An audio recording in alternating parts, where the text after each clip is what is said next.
मथुरा में आरएसएस का youth plan, innovative Bharat बदलेगा देश की आप देख तस्वीर। सकते हैं मेरे पीछे यहाँ पर इनोवेटिव भारत को लेकर के जो यहाँ पर एक प्लान किया गया है, यहाँ एक डेमो के तौर पे देख सकते हैं यहाँ पर क्या कुछ ऐसा है देश के अंदर, क्या कुछ ऐसा होगा देश के अंदर जिसमें युवा नहीं होगा।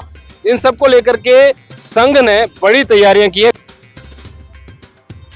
ये आरएसएस की नई तस्वीर देख लीजिए, ये इनोवेटिव भारत का मथुरा में नया प्लान देख लीजिए। चुनाव की रणनीति हो या देश का भविष्य बेहतर बनाना हो, ये राष्ट्रीय स्वयं सेवक संघ से बेहतर कोई नहीं जानता। पहले आप इनोवेटिव भारत का नया प्लान सुनिए। भारत को लेकर के संघ की क्या कुछ मंशा है, क्या कुछ खोजना चाहता है, क्या कुछ बनाना चाहता है, क्या कुछ देखना चाहता है संघ, इन सब बातों को लेकर के हमारे साथ संघ के बड़े अधिकारी हैं।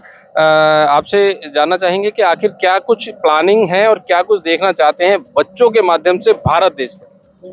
देखिए, आज संघ जो है लगभग हर क्षेत्र में हमारा काम कर रहा है और आज देश की जो स्थिति है उसमें संघ की एक बहुत बड़ी भूमिका है, क्योंकि संघ का मानना यह है कि हम ऐसे स्वयंसेवकों को तैयार करें जो देश के लिए कुछ भी अच्छा करने की स्थिति में हो। इसीलिए इस जो इनोवेटिव भारत 3.0 है, इसका वो भी स्लोगन भी रखा है, एम्पावरिंग आइडियाज शेपिंग ए स्ट्रॉन्गर भारत। भारत को कैसे हम स्ट्रॉन्ग बनाएं, तो ये लेकर के जो है इस थीम को किया है। ये प्रोग्राम इनोवेटिव भारत, जैसा आप देख रहे हैं, ये तीसरी बार हो रहा है और इस बार लगभग 1264 बच्चों ने इसमें पार्टिसिपेट किया पीपीटी के माध्यम में, जिसमें 854 पीपीटी आई हैं। बच्चों ने बहुत ही मन के साथ इसमें काम किया है। बच्चों ने अपनी प्रतिभाओं को यहाँ सब लोगों के सामने दिखाने की कोशिश की है। बहुत अच्छे आइडियाज़ आए हैं और इससे समझ में आता है कि हमारा भारत जो है एक अलग उन्नति की तरफ बढ़ रहा है। जैसा हमारे प्रधानमंत्री जी का सपना है, तो उस प्रधानमंत्री जी के सपने को वो पूरा कर रहा है।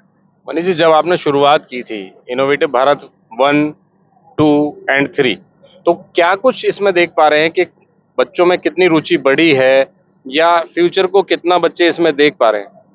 पहले जब हम लोग ने शुरुआत किया तो लगभग 250 के करीबन रजिस्ट्रेशन थे। इस बार लगभग 1250 बच्चों ने इसमें पार्टिसिपेट किया, तो यही एक बहुत बड़ा उदाहरण है जो लग रहा है। जबकि हम लोगों ने रजिस्ट्रेशन का बहुत कम समय था, अगर समय ज़्यादा होता तो शायद हम और ज़्यादा अपनी बात को रख पाते। आरएसएस देश में छात्रों की प्रतिभा विश्व पटल पर दिखाने का काम कर रहा है। वहीं इस इनोवेटिव भारत में शामिल छात्रों ने क्या कहा, जरा यहाँ पर संघ ने जो यूथ को आगे प्रमोट करने की प्लानिंग की है, उसको लेकर के यूथ के माध्यम से संघ ये चाहता है कि बच्चों को इस तरह से आगे प्रमोट किया जाए कि वो अपने आइडियाज को लेकर के आत्मनिर्भर बने, स्वावलंबी बने और वो बच्चे ऐसे करके कुछ दिखाएं कि देश में वो अपना परचम लहरा सके, जो कि देश ही नहीं विदेश तक भी पहुंचे। आपका आइडिया क्या रहा? ट्रैवल बड़ी मैंने अभी जैसे एक्सप्लेन किया कि मेरा आइडिया जो था वो इंटरनेशनल भी परफॉर्म कर सकता है, मतलब देश से विदेश। हाँ, देश से विदेश भी कर सकता है। और हम अपने ट्रैवलिंग में जैसे कि हमारे जो भी तीर्थ स्थल हैं उनको भी प्रमोट कर सकते हैं अपने मेरे आइडिया के थ्रू। हमारे आइडिया क्या आइडिया था? हमारा आइडिया ये था कि ट्रैवल बड़ी, जैसे कि आप एक मिडिल क्लास फैमिली से बिलोंग कर रहे हो और आप जॉब कर रहे हो, तो जॉब में क्या होता है बेसिकली कि लोगों को छुट्टियां नहीं मिलती हैं, तो वो अपने फ्रेंड और फैमिली के साथ में जा नहीं पाते हैं। तो उन्हें उनके एरिया ऑफ इंटरेस्ट के अकॉर्डिंग कौन सा उनके लिए सूटेबल पार्टनर है वो फाइंड करके देगा हमारा। स्टूडेंट्स या डॉक्टर्स को खुद को तो पता होता है, लेकिन पब्लिकली वो उसको अच्छे से एक्सप्लेन नहीं कर पाते। डॉक्टर्स को लेकर के पहले बड़ी बातें हुआ करती थी कि डॉक्टर भगवान होता है, लेकिन आज डॉक्टर के रूप में अगर बात करते हैं तो कहीं ना कहीं ऐसी चीजें आती हैं। तो इन सब को लेकर के भी कुछ आइडियाज आपने क्रिएट किए? हाँ, जैसे सब पता नहीं रहता है लोगों की कि कौन कौन से आइडियाज है, कौन कौन से नए नए टेक्नोलॉजी आई हुई है, वो सब पता चलता है ऐसे कार्यक्रमों से। और सब कुछ पता नहीं रहता है लोगों को कि क्या टेक्नोलॉजी नई आई है, क्या क्या नया आ रहा है। तो वो सब इस कार्यक्रम की वजह से लोगों के बीच में आ जाता है और पहुंच जाता है। आपको अगर मौका मिलेगा तो क्या कुछ देना चाहेंगे आप समाज को? संघ ये चाहता है, क्या कहेंगे? कि उनका नॉलेज बढ़ेगा कि क्या टेक्नोलॉजीज है और जो भी हम मेडिकल, डेंटल और जो भी हो सोशल एनवायरनमेंट, उनके बारे में उनका नॉलेज भी बढ़ेगा इस कार्यक्रम की वजह से। Thank you.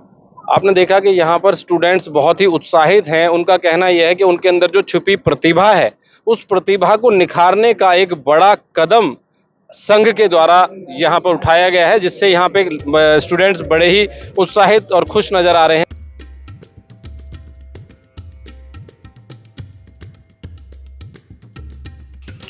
जाहिर है कि संघ के प्रभाव के पीछे 20 के दशक से ही पीढ़ी दर पीढ़ी युवाओं का आकर्षण रहा है। आज इसे भारत के युवाओं का भारी समर्थन मिला हुआ है, जिसका कारण है इनोवेटिव भारत की बदलती तस्वीर। ब्यूरो रिपोर्ट, समाचार सिटी 24।